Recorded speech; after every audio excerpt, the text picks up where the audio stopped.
Hello बच्चों, कैसे हैं आप सभी लोग। तो आज हमारा नेक्स्ट टॉपिक स्टार्ट हो रहा है medical termination of pregnancy.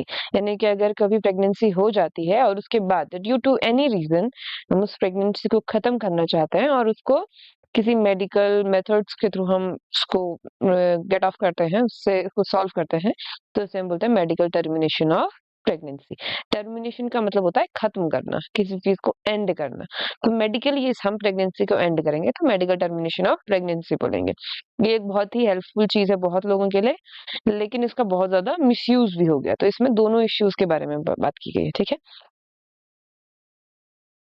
Intentionally or voluntarily termination of pregnancy before full term is called medical termination of pregnancy। definition दी गई है। intentionally मतलब अपने मन से, और voluntarily मतलब भी अपनी इच्छा से, अपने मन से। अगर पूरा टाइम होने से पहले, फुल टर्म होने से पहले, यानी कि 9 मंथ का पीरियड खत्म होने से पहले अगर कोई प्रेगनेंसी को टर्मिनेट करवाना चाहता है तो उसे हम क्या बोलते हैं, मेडिकल टर्मिनेशन ऑफ प्रेगनेंसी बोलते हैं। और इंड्यूस्ड अबॉर्शन, इंड्यूस्ड मतलब खुद से स्टार्ट किया गया, अबॉर्शन मतलब बच्चे को हटाना, ठीक है, रिमूव करना। तो प्रेगनेंसी को खत्म करना है लेकिन खुद से इंड्यूस करना है, तो उसको बोलेंगे मेडिकल टर्मिनेशन ऑफ प्रेगनेंसी, ठीक है। Nearly 45 to 50 million MTPs are performed in a year all over the world. यानी कि एक साल में पूरी दुनिया में लगभग 45 to 50 मिलियन लोग मेडिकल टर्मिनेशन करवाते हैं प्रेगनेंसी का। यानी कि हर साल में अप्रोक्सीमेटली 4.5 to 5 करोड़ लोग टर्मिनेशन कर रहे हैं प्रेगनेंसी का वॉलंटरली, ठीक है। which accounts of 1/5 of the total number of conceived pregnancies in a year, whether to accept legally MTP। अच्छा, यहाँ पर टेक्स्ट पहले पूरा पढ़ते हैं, ठीक है। तो ये बोल रहा है एक साल में जितनी भी कंसीव करती हैं लेडीज, मतलब जितनी भी प्रेगनेंसीज होती हैं, उसमें से 1/5 प्रेगनेंसीज को टर्मिनेट कर देते हैं। यानी कि अगर 5 लेडीज प्रेग्नेंट हुई हैं तो इसमें से 4 तो बच्चा रखते ही हैं, लेकिन एक हमेशा क्या होता है, मेडिकल टर्मिनेशन हो जाता है। ये भी रजिस्टर्ड वाले हैं, ठीक है, legal. Whether to accept or legalize MTP or not is being debated upon in many countries due to emotional, ethical, religious and social issue involved in it। देखिए, जो मेडिकल टर्मिनेशन ऑफ प्रेगनेंसी है कि इसको accept करना चाहिए, legalise करना चाहिए या फिर नहीं लीगलाइज करना चाहिए, इसके बारे में लगभग सारी कंट्रीज में बात हो रही है। और ये बात किस किस ग्राउंड में हो रही है, कि इमोशनल ग्राउंड में हो रही है, कि इमोशनली ये जो चीज है ये सही है कि नहीं है, किसी अनबॉर्न बच्चे की लाइफ को खत्म करना, कि क्या ये इमोशनली एक सही चीज है, क्या ये एथिकली एक सही चीज है, ह्यूमन एथिक्स पर चलती है कि नहीं चलती है, किसी रिलीजन के अकॉर्डिंग सही है कि गलत है। और जो सोशल इश्यूज हैं उन सभी के बारे में मिला करके सारी कंट्रीज सोच रही हैं कि जो एमटीपी है इसको लीगलाइज करना चाहिए या फिर इसको बैन करना चाहिए, मतलब इसको लीगलाइज नहीं होने देना चाहिए, ठीक है। अब इसमें इंडिया की गवर्नमेंट का क्या स्टैंड है वो देख लेते हैं। Government of India legalize MTP. Government of India ने एमटीपी को लीगलाइज किया है, ईयर आपने याद रखना है 1971 में। मगर क्योंकि इसके मिसयूज बहुत सारे हैं तो इसलिए इसको इसके लिए बहुत सारे स्ट्रिक्ट कंडीशंस हैं, with some strict conditions to avoid its misuse. ताकि इसके मिसयूज ना की जाए, इसके लिए बहुत सारे पर्टिकुलर लॉज बनाए गए हैं। तो कि जो एमटीपी रिक्वायर्ड है तो वो हो, लेकिन अगर उसका मिसयूज किया जा रहा है, कि अगर चेक करें फीमेल अगर फीटस है तो उसे खत्म कर दें, या फिर अगर बॉय है तो उसे रहने दें, या फिर ऐसा कोई भी अनएथिकल और इलीगल अगर प्रैक्टिस की जाती है तो उसको रोकने के लिए बहुत सारी कंडीशन लगाई गई है, ठीक है। Such restriction are all the more important to check indiscriminate, मतलब जो बच्चा हो रहा है उसमें डिस्क्रिमिनेशन नहीं होना चाहिए कि फीमेल है और मेल है इसकी वजह से हो रहा है, क्योंकि इंडिया में इलीगली फीमेल फिटिसाइड करवाया जाता है बहुत ज्यादा। क्या है, देखिए क्या बोल रहा है, and illegal female foeticide which is reported to be high in India. India में फीमेल फिटिसाइड बहुत ज्यादा हाई है, तो उसको रोकने के लिए और डिस्क्रिमिनेशन को खत्म करने के लिए बहुत सारे स्ट्रिक्ट रूल्स बनाए गए हैं, ठीक है। अब देखो वाई एमटीपी, एमटीपी क्यों करवाना, obviously the answer is to get rid of unwanted pregnancy. Unwanted pregnancy को खत्म करने के लिए एमटीपीज करवाई जाती हैं। ईदर, अब इसके क्या रीजन है, either due to casual unprotected intercourse, यानी कि कैजुअल अनप्रोटेक्टेड, यानी कि आपने कोई भी बैरियर यूज नहीं किया है, कोई भी बर्थ कंट्रोल मेथड यूज नहीं की गई है, और फेलियर ऑफ कॉन्ट्रासेप्टिव, या तो यूज ही नहीं किया या तो फेलियर हो गया है कॉन्ट्रासेप्टिव का, used during coitus, normal coitus के या फिर रेप के केसेस में एमटीपीज करवाई जाती है, ठीक है। MTP are also essential in certain cases where continuation of the pregnancy could be harmful or even fatal either to the mother or to the foetus or both. देखिए कई कंडीशन ऐसी, कई मेडिकल कंडीशन ऐसी होती है कि अगर pregnancy को कंटिन्यू करवाया जाए तो वो मदर के लिए, फीटस के लिए, दोनों के लिए हार्मफुल हो सकती है, जानलेवा हो सकती है, या फिर कोई डिसेबिलिटी आ सकती है, कोई परेशानी हो सकती है इन फ्यूचर। तो ऐसी कंडीशंस में भी एमटीपीज करवाई जाती हैं। 2 कंडीशंस हैं, या तो अनवांटेड चाइल्ड है उस केस में, या फिर अगर प्रेगनेंसी को कंटिन्यू करवाया जाए तो फेटल हो सकता है, हार्मफुल हो सकता है। इन दोनों केसेस में एमटीपी करवाई जाती है, ठीक है। अब इसको 1 और 2 करके रीजन में आप डाल सकते हैं, ठीक। MTPs are considered relatively safe during the first trimester. तो एमटीपीज कब करवाना सबसे ज्यादा सेफ है? फर्स्ट ट्राइमेस्टर, यानी कि प्रेगनेंसी के 3 महीने के अंदर, 12 week of the pregnancy. Second trimester में भी अबॉर्शन करवाए जाते हैं, लेकिन उसका रिस्क क्या होता है, थोड़ा सा बढ़ जाता है। यानी कि second trimester abortion are much more riskier for the lady obviously, ठीक है। तो जो मदर है उनके लिए बहुत रिस्कियर होता है सेकेंड ट्राइमेस्टर में अबॉर्शन कराना, लेकिन फर्स्ट ट्राइमेस्टर में मेडिकल टर्मिनेशन करवाना इजी है और सेफ है, ठीक है। One disturbing trend observe is that a majority of MTPs are performed illegally by unqualified quacks which are not only unsafe but could be fatal too।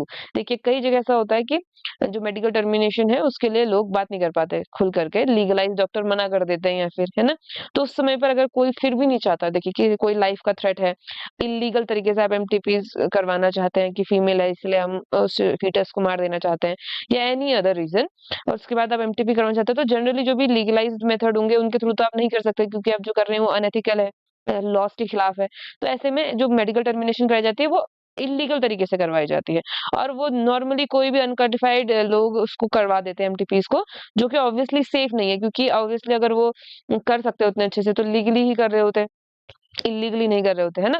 तो वो safe भी नहीं होता और उससे जान जाने के भी रिस्क होता है, क्योंकि ऐसा कोई बहुत ज्यादा इंस्ट्रूमेंट नहीं होते हैं, बहुत ज्यादा फैसिलिटीज नहीं होती, बहुत ज्यादा टेक केयर भी नहीं करते हैं, ठीक है। वो बस काम निपटाने वाला काम करते हैं, क्योंकि क्वालिफाइड नहीं, अनक्वालिफाइड है ना। तो इसीलिए उनका जो मेथड होता है वो सेफ नहीं होता है और उससे जान जा सकती है, फेटल हो सकता है, एक्सेस ब्लड लॉस की वजह से, या फिर सर्जरी गलत तरीके से कर दी है, कोई और रिस्क हो सकता है, उसके अंदर इन्फेक्शन वगैरह के भी रिस्क होते हैं, ठीक है। Another dangerous trend is the misuse of amniocentesis. देखिए एमनियोसेंटेसिस हम ऑलरेडी पढ़ चुके हैं कि जो एमनियोटिक फ्लूइड होता है उसको एक्सट्रैक्ट किया जाता है सिरिंज के थ्रू और फिर उसका चेक कराया जाता है। तो एमनियोसेंटेसिस से हम क्या कर सकते हैं, जेंडर पता कर सकते हैं, और जेंडर पता कर करके जनरली जो भी फीमेल फीटस होती है उनको क्या कर दिया जाता है, मार दिया जाता है, ठीक है। Frequently if a foetus is found to be female it is followed by MTP. ज्यादातर अगर फीटस फीमेल होती है तो एमटीपी इसका बहुत ज्यादा होता है, सर, ठीक है। This is totally against what is legal. तो लीगल प्रैक्टिसेस के क्या है, ये अगेंस्ट है, लीगल नहीं है फीमेल का फीटिसाइड करवाना, फीमेल को किल करना is not legal in India. सिर्फ इस बेसिस पे कि जेंडर क्या है बच्चे का, उस बेसिस पर अगर आप प्रेगनेंसी को टर्मिनेट करवा रहे हैं तो इसे इलीगल माना जाता है, ठीक है। Such practices should be avoided because these are dangerous both for the young mother and the foetus. ऐसी कोई भी चीजें नहीं करानी चाहिए, क्योंकि ये यंग मदर के लिए भी डेंजरस है और फीटस के लिए तो ऑब्वियसली डेंजरस है, ठीक है। Effective counselling on the need to avoid unprotected coitus. Unprotected coitus को आपने अवॉइड करना चाहिए, and the risk factor involve in illegal abortion. अगर इसके बारे में हम काउंसलिंग देंगे, लोगों को समझाएंगे, लोगों को बताएंगे, तो इससे ये जो प्रॉब्लम है इसको इजीली सॉल्व किया जा सकता है, ठीक है। As well as providing more health care facility could reverse the mentioned unhealthy trend. तो अगर थोड़ा और ज्यादा हेल्थ केयर प्रोवाइड करवाई जाए और ज्यादा नॉलेज प्रोवाइड कराई जाए, काउंसलिंग्स करवाई जाए, तो ये जो भी अनहेल्दी ट्रेंड्स चल रहे हैं, जो इलीगल ट्रेंड्स चल रहे हैं, इनको रोका जा सकता है, ठीक है। तो ये दोनों हैं, कौन कौन से हैं, एक तो ये है कि इलीगल तरीके से अनक्वालिफाइड क्वैक्स के थ्रू आप टर्मिनेशन करवाते हैं, या फिर दूसरा क्या है, जो अगर फीटस फीमेल है तो उसको भी किल कर दिया जाता है। तो ये दोनों चीजें इलीगल हैं और अनहेल्दी प्रैक्टिसेस ऑफ एमटीपी के अंदर आती हैं। अब देखिए यहाँ पर गवर्नमेंट इंडिया ने जो लॉ लगाया है उसके बारे में बात की गई है मेडिकल टर्मिनेशन रिलेटेड, ठीक है। Medical termination of pregnancy amendment act, amendment act मतलब लॉ को थोड़ा चेंज किया गया, 2017 में अमेंड किया गया है, was enacted by the government of India which with the intention of reducing the incidence of illegal abortion and consequent maternal mortality and morbidity। देखिए जो गवर्नमेंट ऑफ इंडिया ने 2017 में मेडिकल टर्मिनेशन ऑफ प्रेगनेंसी के लिए act में amendment किया है, उसके अकॉर्डिंग उसके क्या क्या उसके मोटिव्स हैं। एक तो ये कि इलीगल अबॉर्शन को कम किया जा सके, रिड्यूस किया जा सके, और जो मदर की डेथ होती है अबॉर्शन के बाद, मैटरनल मोर्टेलिटी होती है या फिर मॉर्बिडिटी होती है, उसको भी क्या किया जा सके, कम किया, उसको रिड्यूस किया जा सके। इसी के लिए गवर्नमेंट ऑफ इंडिया ने क्या किए हैं, ये एक्ट्स लगाए हैं, ठीक है।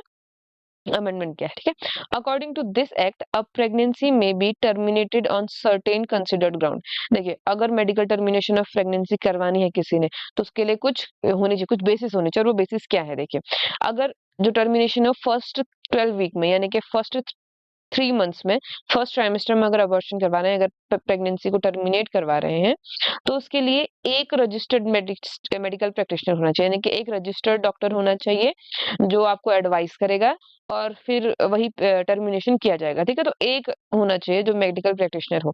अगर आप 12 वीक के बदले 24 वीक के अंदर आप करवाना चाहेंगे, कि सेकेंड ट्राइमेस्टर में आप अगर कराना चाहेंगे, तो ऐसे में आपको एक नहीं बल्कि 2 रजिस्टर्ड मेडिकल प्रैक्टिशनर से ओपिनियन लेना पड़ेगा, और उसी के बाद आप कर सकते हैं, ठीक है। Formed in good faith that the required ground exist, ठीक है।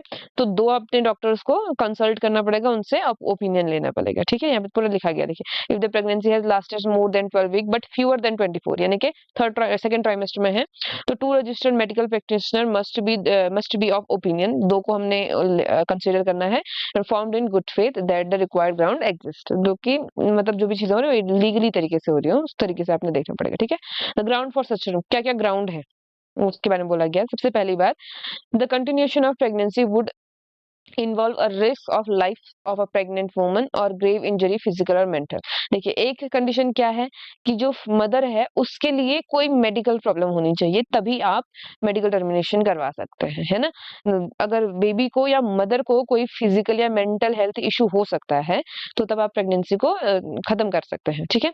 दूसरा क्या है substantial risk that of the child were born it would suffer from physical or mental abnormalities as to be seriously handicapped. यानी कि अगर एक तो मदर के साथ कोई इशू नहीं होना चाहिए, दूसरा चाइल्ड के साथ कोई इशू नहीं चाहिए कि जो चाइल्ड है वो फिजिकली या मेंटली एबनॉर्मल हो। जैसे मान लीजिए कोई चाइल्ड बाय बर्थ हैंडीकैप होता है, तो अगर फीमेल चाहती है तो उसको टर्मिनेट करवा सकते हैं उस प्रेगनेंसी को, क्योंकि वैसे भी अगर उसका बर्थ होता है तो उसको बहुत ज्यादा प्रॉब्लम्स फेस करनी पड़ेंगी। या फिर अगर कोई बच्चा है जो पैदा होने से ही पहले उसकी मेंटल ग्रोथ अच्छे से नहीं हुआ, मेंटल डेवलपमेंट अच्छे से नहीं हुआ है, तो उस केस में भी टर्मिनेट करवाया जा सकता है। तो ये 2 बेसिस होने चाहिए, इसके अलावा और किसी भी ग्राउंड पर टर्मिनेशन लीगल नहीं है इंडिया में। ये 2 बेसिस होने चाहिए। इनके साथ-साथ 3 मंथ के अंदर आप अगर टर्मिनेट करवा रहे हो तो 1 डॉक्टर, और अगर 6 मंथ यानी कि सेकंड ट्राइमेस्टर में आप टर्मिनेट करवा रहे हो तो 2 डॉक्टर होने चाहिए। इन कंडीशन के अंडर ही आप जो प्रेगनेंसी है उसको मेडिकली क्या कर सकते हैं, उसको टर्मिनेट करवा सकते हैं इन इंडिया। तो ये टॉपिक काफी इंपॉर्टेंट है, और काफी काफी ज्यादा तो नहीं, लेकिन कुछ क्वेश्चन इस टॉपिक से बन जाते हैं, ठीक है। अगला टॉपिक है हमारा sexually transmitted infections. Sexually transmitted infection करने के बाद में हम, चलिए एक बार पहले इसके क्वेश्चन देख ही लेते हैं, ठीक है। Okay, medical termination of pregnancy. देखिए, मेडिकल टर्मिनेशन ऑफ प्रेगनेंसी क्या क्वेश्चन आया है, our government has intentionally impose strict condition. देखिए, हमारी गवर्नमेंट ने कुछ स्ट्रिक्ट कंडीशंस लगा दी है एमटीपीस के लिए हमारी कंट्री में। आप उसको जस्टिफाई करना है, रीजन देना है कि गवर्नमेंट ने ये जो किया है, कंडीशन लगाई है, ये सही है, इसके लिए आपको रीजन देना है कि ऑब्वियसली क्योंकि मेडिकल टर्मिनेशन का बहुत ज्यादा अनयूज क्या बोलते हैं मिसयूज किया जा रहा है। तो आपको जस्टिफाई करना है कि जो वो कर रहे हैं वो सही कर रहे हैं। आप 1 मार्क्स का है, आप इसमें सिंपली फीमेल फिटिसाइड को एक कॉज के फॉर्म में डाल सकते हैं, ठीक है।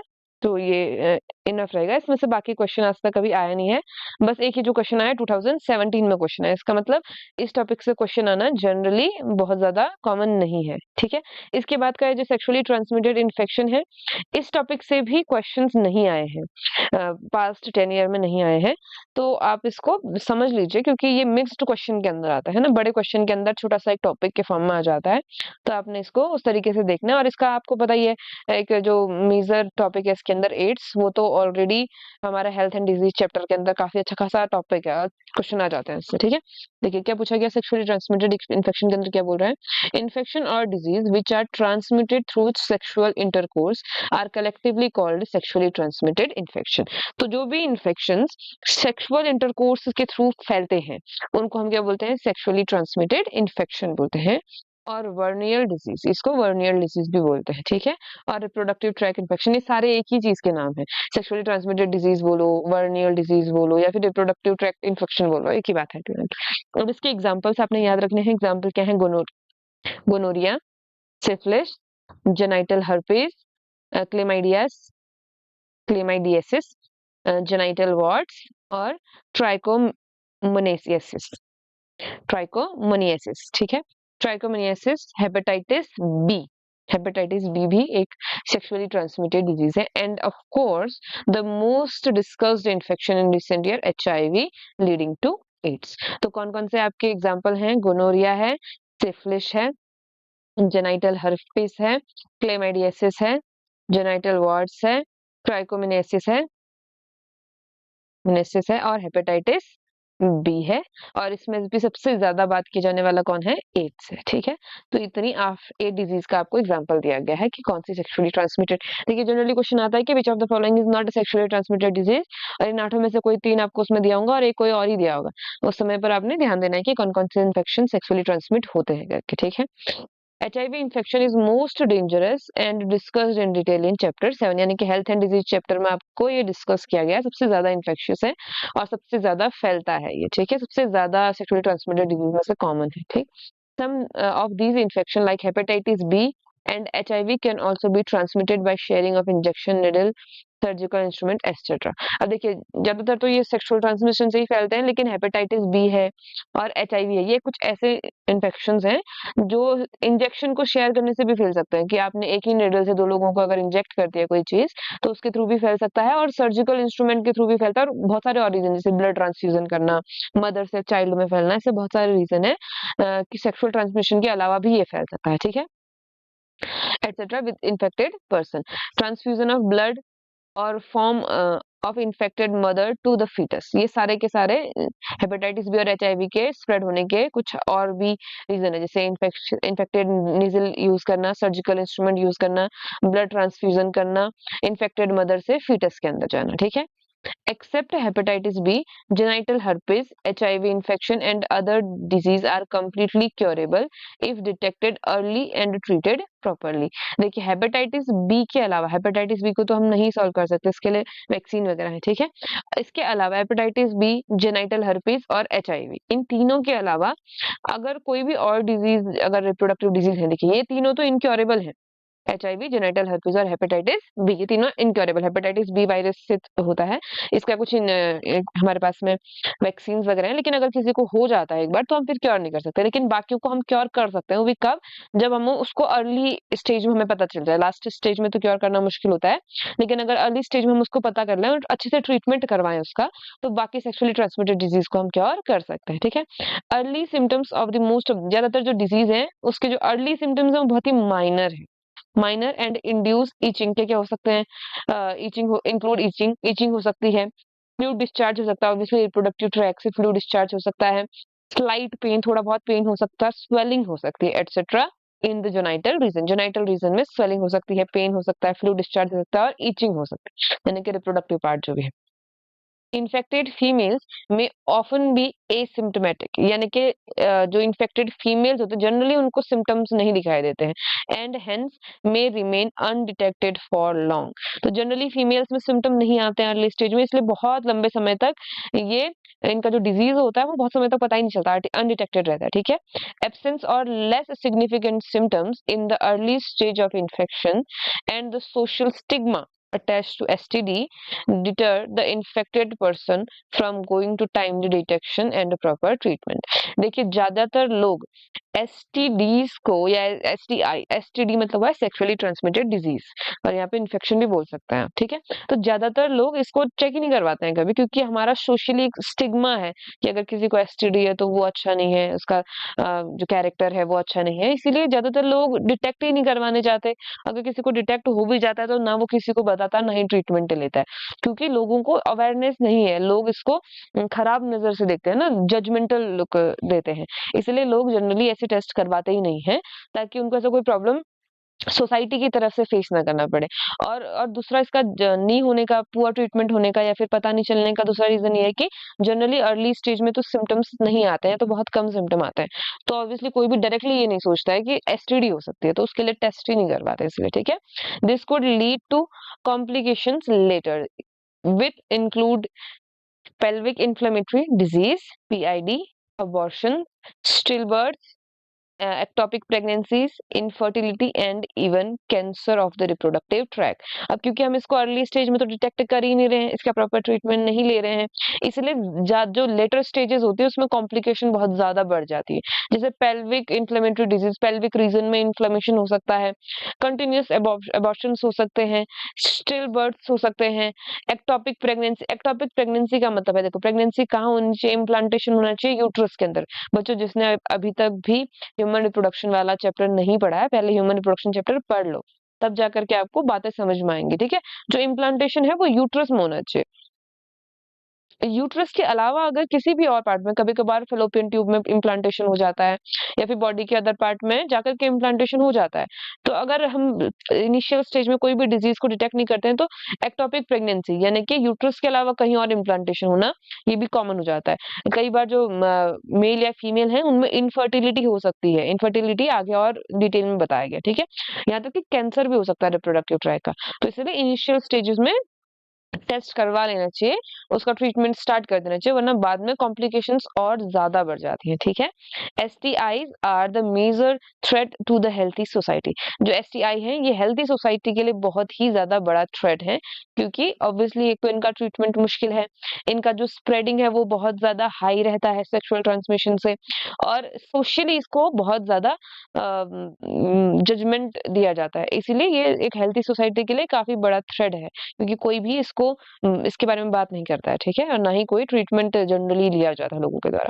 देयरफॉर प्रिवेंशन और early detection and cure of these disease are given primary consideration under the reproductive health care programmes. तो इसलिए जो ये रिप्रोडक्टिव हेल्थ केयर प्रोग्राम चलाई है गवर्नमेंट ने, गवर्नमेंट इस सेक्टर में भी ध्यान दे रही है अब। ठीक है, तो जो रिप्रोडक्टिव हेल्थ केयर प्रोग्राम चलाए गए हैं, ये अब देखिए अगर लेटेस्ट स्टेज में पहुंच जाता है फिर तो बहुत ज्यादा मुश्किल हो जाता है ना।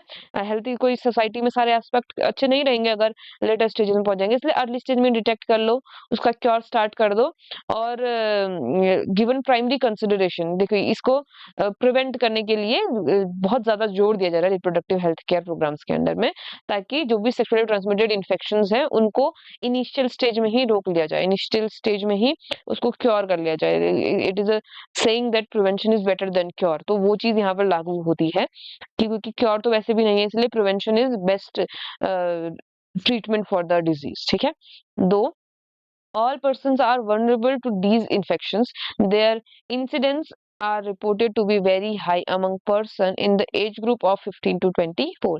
देखिए वैसे तो किसी भी एज में सेक्सुअली ट्रांसमिटेड इन्फेक्शन हो सकते हैं, लेकिन ज्यादातर जो लोगों के केसेस रिपोर्ट हो रहे हैं वो 15 टू 24 ईयर वाले जो यंगस्टर्स होते हैं उनके अंदर सेक्सुअली ट्रांसमिटेड डिजीज के केसेस ज्यादा मिलते हैं। ठीक है, the age group to which you also belong. देखिए अब अभी आप लोग 12th में हैं, तो अराउंड 16-17 एज के आप हैं अभी, तो इस एज ग्रुप में जनरली ज्यादातर सेक्सुअली ट्रांसमिटेड इन्फेक्शन के केसेस रिपोर्ट होते हैं, मतलब ज्यादातर लोग इसी एज में इन्फेक्ट होते हैं। ठीक है, there is no reason to panic because prevention is possible. देखिए चिंता करने की कोई बात नहीं, क्योंकि प्रिवेंट करना पॉसिबल है, क्योर करना मुश्किल है मगर प्रिवेंट करना पॉसिबल है। ठीक है, one could be free of these infection by following simple principal given. अगर किसी को ऐसे इन्फेक्शन से दूर रहना है तो कुछ सिंपल से प्रिंसिपल्स हैं जो नीचे दिए गए, अगर आप इनको फॉलो करते हैं तो ये इन्फेक्शन आपको होने के चांसेस बहुत कम हो जाता है। ठीक है, क्या क्या है, avoid sex with unknown partner और मल्टीपल पार्टनर। अननोन या फिर अननोन लोगों के साथ में जो इंटरकोर्स है उसको अवॉइड करना है, और मल्टीपल पार्टनर्स के साथ तो ऑब्वियसली अवॉइड करना है। ठीक है, अननोन और मल्टीपल पार्टनर के साथ अवॉइड करेंगे तो जो इन्फेक्शन के चांसेस हैं वो अपने आप ही रिड्यूस हो जाएंगे। Always try to use condoms during coitus. जो इंटरकोर्स है, क्वाइटस है, उसके दौरान कॉन्डम्स को आपको यूज करना है, क्योंकि ये एक बैरियर फॉर्म करते हैं जिसकी वजह से सेक्सुअली ट्रांसमिटेड डिजीज नहीं फैलती है, नहीं इन्फेक्ट होती है। ठीक है, इन केस ऑफ डाउट, अगर किसी को डाउट है कि हो सकता है कि मुझे इन्फेक्शन हो, तो उसको किसी क्वालिफाइड डॉक्टर के पास जाना चाहिए अर्ली स्टेज में ही डिटेक्ट करवाने के लिए। ठीक है, and get complete treatment if diagnosed with infection. पहले तो आप, अगर आपको डाउट है तो सबसे पहले इनिशियली ही, ऐसे नहीं 10-15 साल रुक करके, क्योंकि कई सारे डिजीज ऐसे होते हैं, ऐसे हैं सेक्सुअली ट्रांसमिटेड डिजीज जिनके जो सिम्टम्स बहुत लेट आते हैं लाइफ में। ठीक है, तो अगर किसी को अगर शक है कि हो सकता है कि सेक्सुअली ट्रांसमिटेड इन्फेक्शन स्प्रेड हो गया हो आप तक, तो अर्ली स्टेज में ही आपको डिटेक्ट करना है उसको, और अगर ट्रीटमेंट में आपको इन्फेक्शन पता चल जाता है तो उसको कंप्लीट ट्रीटमेंट लेना है। अगर आपको इन्फेक्शन फैल गया है तो ठीक है, पूरा ट्रीटमेंट लेकर के जो प्रॉब्लम है उसको सॉल्व करना है, रिजॉल्व करना है। ठीक है।